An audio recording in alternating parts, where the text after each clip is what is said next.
Hey everybody, listen up. I got mega huge news. Meat Eater Live is heading back out on the road. That's right. Join me and the crew. Clay Newcomb, Cal, Yanni, Spencer's going to be there. Phil the Engineer's going to be there. Meat Eater Live, headed back out. Now, when you get every ticket, okay, every ticket you buy, you get a signed copy of our new Meat Eater Outdoor Cookbook. This tour is celebrating the release of the book. Buy a ticket, get a signed copy, Meat Eater Outdoor Cookbook, wild game recipes for the grill, smoker, camp stove, and campfire, which I'll point out is a $38 value. Here's where we're going to go. April 23rd, the Mesa Art Center in Mesa, Arizona. April 24, the Balboa Theater in San Diego. April 25, the Grove in Anaheim, California. April 27, the Crest Theater in Sacramento. April 29, the Union in Salt Lake City. April 30, the Egyptian in Boise. May 1, the Wilma Theater in Missoula. May 2, the Bing Crosby Theater in Spokane, Washington. May 4, Revolution Hall in Portland, Oregon. And May 5, the last day of the tour, Pantages Theater in Tacoma, Washington. For tickets and more information, visit the events page at themeateater.com. Hope to see you at the show. Welcome to the Wired to Hunt Foundation's podcast, your guide to the fundamentals of better deer hunting. Presented by First Light, creating proven, versatile hunting apparel for the stand, saddle, or blind. First Light, go farther, stay longer. And now, your host, Tony Peterson. Hey everybody, welcome to the Wired to Hunt Foundation's podcast, which is brought to you by First Light. Today's episode is kind of a continuation of last week's episode, but now we're going to cover just how to glass most efficiently, no matter what type of environment you plan to scout or hunt.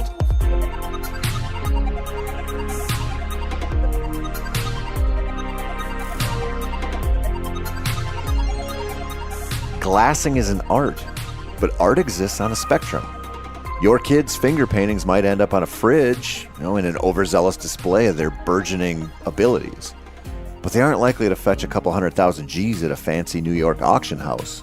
Just like that, glassing can be as simple as looking out your picture window with binos to check out the deer in the neighbor's field, or it can involve a real strategy for getting into an advantageous spot and trying to watch as much game-friendly terrain as possible. The latter is a better bet, mostly, and that's what I plan to talk about right freaking now.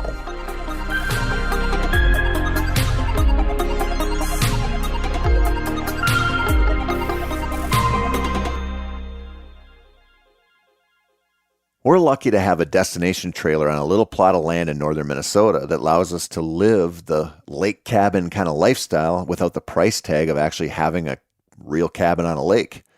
It's pretty sweet. But one of the downsides is that I have all of my in-laws right there with me as well. And by that, I honestly mean at any given point, there might be 10 to 50 of them swarming around and living the vacation life too. Now, I'm actually pretty lucky with my in-laws, so I'm not complaining about them too much, but I'll just say this, that sometimes it can be a little overwhelming. Anyway, back in early May, while I was off trying to shoot a turkey somewhere, my wife brought the girls up to the lake. At that time, the water was really high, like flood stage high, and it was minutes out of ice out, which put our water temperatures at hypothermia level. It's the worst time of the year to be there, in my opinion, because the lake looks, somewhat fishable, and the water is open. But the truth is, you can't even use the landing to get your boat in. And if you did, the only thing you'd catch is a cold. Or maybe you'd catch a few pale crappies in one of the wintering holes, but overall, it would mostly just be a lost cause. Now, it was during that kind of weather on that kind of weekend when my wife happened to talk to a few of her relatives. And apparently, one of them, who has a young toddler-aged child, had one of her young toddler-aged children playing along the edge of the lake. He was out of her sight and in a spot where if he fell in, you might not know it for a while. So really, not a great situation. And when my wife mentioned this to the mom, she was pretty dismissive of the whole thing, which fired my bride right up. Now, just like art, parenting exists on a spectrum. You have feral, free-range types like my wife's in-laws who have far more faith in the general survivability of their kids than most folks. Then you have the helicopter parents who breastfeed their kids until they are preteens and don't require them to move out of the house and grow up until they're in their 30s. My wife is pretty centered between those two extremes, and in defense of calling out her relative, she said, I think when you're around a cold lake with a 3-year-old, you should have line of sight on them at all times. Now, I hate to admit it, but that's pretty reasonable. For the mom to get line of sight on her kid in that situation anyway, she would have had to leave the patio furniture, climb through a small ditch, and watch her kid from a less comfortable spot.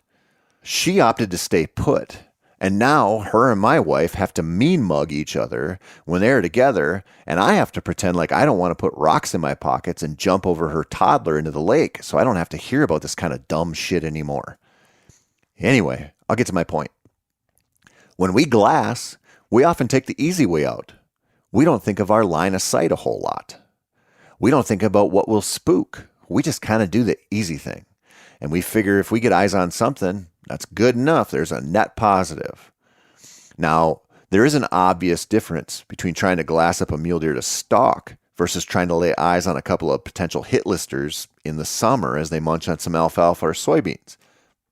The purpose of the glassing session might be different, but the strategy for glassing correctly probably shouldn't be. Kind of want to treat it like you're a sniper. Get in, get the job done, and get out, all while not getting detected.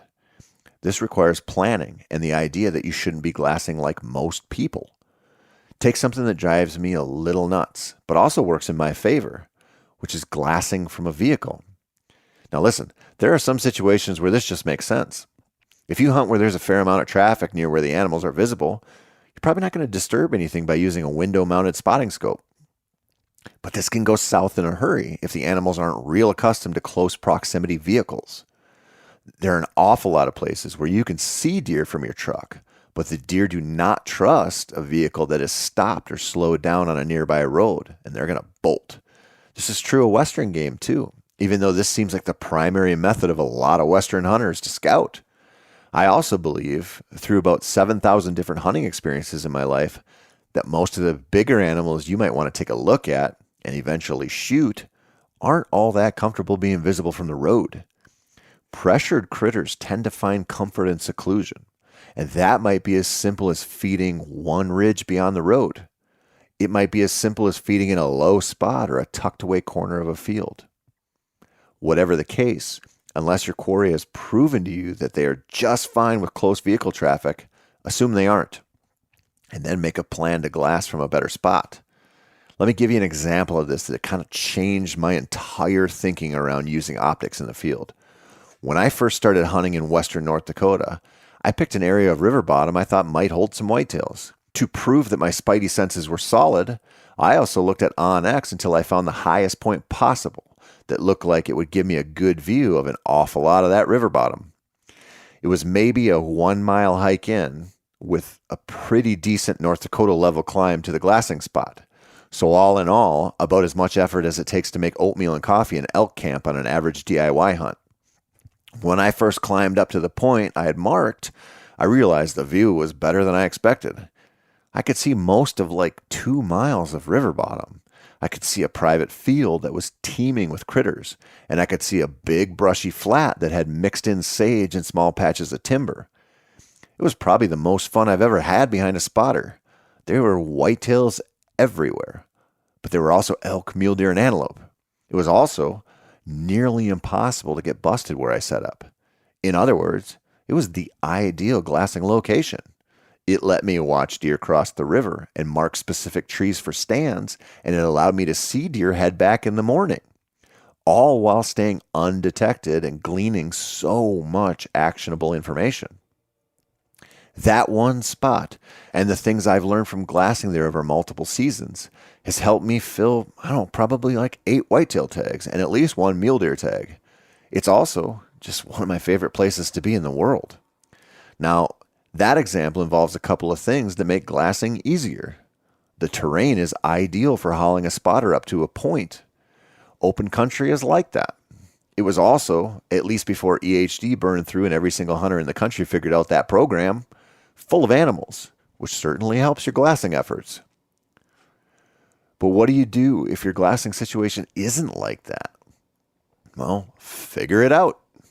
Let's say, for example, you only want to watch whitetails, but you hunt an area that is a mix of big woods with a few random hayfields or other ag fields mixed in. Where are the openings where you can watch? It's the first step, just find them. If you can hunt one of the fields, the job of figuring out how to glass it involves just planning to get in and out and not getting winded or spotted. It's usually not that hard, but it might take a little trial and error. But what if you hunt a wooded patch that has no openings, but maybe borders some fields? Well, tuck into the woods and glass the openings. The deer you're hunting, at least some of them, will come from your woods. And if they aren't visible on yours, but you can stay on the right side of the fence and watch them, then you need to plan for that. Again, though, this involves access and involves playing the wind, which might mean you can only glass in certain types of weather. The reason that you want to be so careful about your glassing, whether we're talking summertime whitetails or game time western critters, is because you actually want to observe what they do. This is not a game where the sole goal is to just lay eyes on some critter. That's great, but it doesn't mean that much. You want to lay eyes on critters, but then watch what they do. I talked about this last week, and I believe it. Your goal isn't just to verify they exist, but to find them and learn what they like to do. I know I've said this a lot, but when a deer or elk or whatever shows you what they like to do, they're not lying. If they are acting naturally and they're not spooked, you're witnessing their truth. You're looking at so many things that could help you close the distance and get into their guard. There's so much value there. But it involves being smart and often more effort than we want to give. I've seen this a lot with people who go out west for the first time. Often, they just bring binoculars and that's it. They scan over several thousand acres of ground and declare after a few minutes that all the mule deer are bedded and out of sight, or they aren't there at all. A good glasser will be there for hours picking apart the cover. They'll divide the deeper shadows into quadrants and slowly pick them apart. They'll look at all the shadows for a bit of antler or a throat patch. They'll find something where most folks won't. And this is a skill that feeds itself. It's a self-perpetuating machine. Think of it this way. If you hunt pheasants with someone who is pretty good with dogs and happens to have some pretty good dogs, they'll kill more birds than the average non-dog owner, even if that non-dog owner is a world-class wing shooter. And you might be thinking, well, yeah, this is because the dogs will kick up more birds for the owner, which is 100% true. But it's also a reality that someone who can easily and readily read dogs is going to know when the birds are close. There's more to it than seeing an excited bird dog and saying, "Old Hank is birdie, better get ready to take that safety off." They know the young dog will give false positives, but show off a lot while doing it, just as they know the old dog, who isn't flashy anymore, will only tell the truth with its body language. Even in cover where the dogs are barely visible, a glimpse of them tells you so much, just as the sound of a tail whacking the cattails can tell the right person all he needs to know about the prospect of a rooster getting up. That lead time, that awareness, even if it's only a second, is a huge advantage. That person is just at a different level. Just like someone who is patient at glassing will almost always be more successful than someone who views it as a way to pass time and not a way to find an animal worth hunting. The disciplined person learns to look for pieces of a game animal anyway, and not a whole critter. And they learn to go back and forth between binoculars and spotting scope so they don't miss anything and they learn as much as possible. This is because even when they have a good buck or bull to watch, they know there is going to be other actors on the stage somewhere. A velvet mule deer browsing in the sage should demand some of your attention. But if you want to stalk him, you might want to do a real thorough sweep with your binos to see who else is around, who might blow up the whole thing if you try to stalk. Or maybe you're watching a bachelor group of whitetails and they are all feeding contentedly in the beans. So you ignore the lone buck, who is a scrapper anyway, and you miss the time he drops into a draw and comes back out with wet feet. Sure, he's not the buck you want to kill. You're watching the other deer. They're bigger. But did he just give you something actionable to think about with the rest of the deer? Those other bucks, the bigger ones, they're going to get thirsty too. Do you even know where he was? Do you know where he went? Do you know why there was water in there? There's so many actionable things out there if you're watching and paying attention. And the thing about it is, the more you do this, the better you get. It's just like hunting from a tree saddle or setting up ground blinds for turkeys, calling ducks. Hell, it's just like every outdoor skill. But this one is real important, and it doesn't get that much love anymore. We kind of take it for granted that everyone knows how to use optics to look at stuff, but it's just not true. I mean, maybe the easiest way to frame this up is to think about someone who is not very comfortable with a spotting scope. Now ask that person to find a small object that is 700 yards away by pointing out terrain features. This happens in hunting a lot, and it usually goes something like this. Found one. Where? Look at that dip on the second ridge. See it? Yep. Now follow the left side down until you see that light-colored bush or tree. From there, he's like 100 yards downhill by that cedar that looks like it's half burnt, but it's actually just brown or something. You got him? Nope. Okay, do you see the cedar? Yep. Follow that little blaze of sunlight straight up and to the right. He's off behind that slight rise, so you can only see the tips of his antlers now. I still don't have him. Holy frog smackers, man. Just look at the freaking spot of sunlight and then, and it just keeps going. That kind of conversation, whispered, screaming, fighting conversation happens between hunting partners a lot when there's a lot of glassing. It always devolves into this frustrating whisper fight that might make the casual passerby, if there was one out there, think they are listening to a marital spat. Glassing isn't actually as easy as it looks. And what's worse is that it's a skill you have to work to develop. The best way to do this is to find reasons to glass and then to do it around an actual strategy where you solve for, ahead of time, at least a few of the problems you're likely to run into. This results in better, more productive glassing sessions, of course, but it also helps you in the grand scheme of things because you know what? You're problem solving in an effort to be more efficient in the field. The more you work that muscle, my friends, the stronger it gets. You can do this if you're outfitted with the best optics money can buy. And of course, all the sweet accessories that go along with that. Or you're running a bargain basement pair of hand-me-down binoculars that probably saw a little combat time in the last Great War. While the right optics are important for a lot of what we do, they aren't totally necessary. What is using whatever optics you can get your hands on, and hopefully they're decent, to figure out as much as possible from a good, safe distance while not spooking anything and just vacuuming up as much intel as the critters will throw your way. Think about that. Think about the last 2 weeks I've talked about glassing and how you could increase your optics game and figure out how to scout better. Think about that as we get deeper this summer and the whitetail scouting starts to ramp up and the itch to head west this season hits a fever pitch. Think about tuning in next week because I'm going to talk about how much I love antelope and why I think every single person should hunt them at least once just to see what it's like. And I urge you to listen to it even if you have no interest in antelope hunting because I'm going to make my best, country lawyer case for why you should at least think about antelope as a potential reason to point your truck west. That's it for this week, my friends. I'm Tony Peterson. This has been the Wired to Hunt Foundations podcast, which is brought to you by First Light. As always, thank you so much for listening and for all your support. I really appreciate it. Mark really appreciates it. Everybody at Meat Eater really appreciates your support. And if you want a little bit more whitetail content or hunting content in general, you can head on over to themeateater.com and you can find all kinds of video series. You can find all kinds of articles by myself and Mark and Alex Gilstrom and Bo Martonic and a whole bunch of really good writers. Hey everybody, listen up. I got mega huge news. Meat Eater Live is heading back out on the road. That's right. Join me and the crew. Clay Newcomb, Cal, Yanni, Spencer's going to be there. Phil the engineer's going to be there. Meat Eater Live headed back out. Now, when you get every ticket, okay? Every ticket you buy, you get a signed copy of our new Meat Eater Outdoor Cookbook. This tour is celebrating the release of the book. Buy a ticket, get a signed copy, Meat Eater Outdoor Cookbook, wild game recipes for the grill, smoker, camp stove, and campfire, which I'll point out is a $38 value.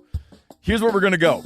April 23rd, the Mesa Arts Center in Mesa, Arizona. April 24, the Balboa Theater in San Diego. April 25, the Grove in Anaheim, California. April 27, the Crest Theater in Sacramento.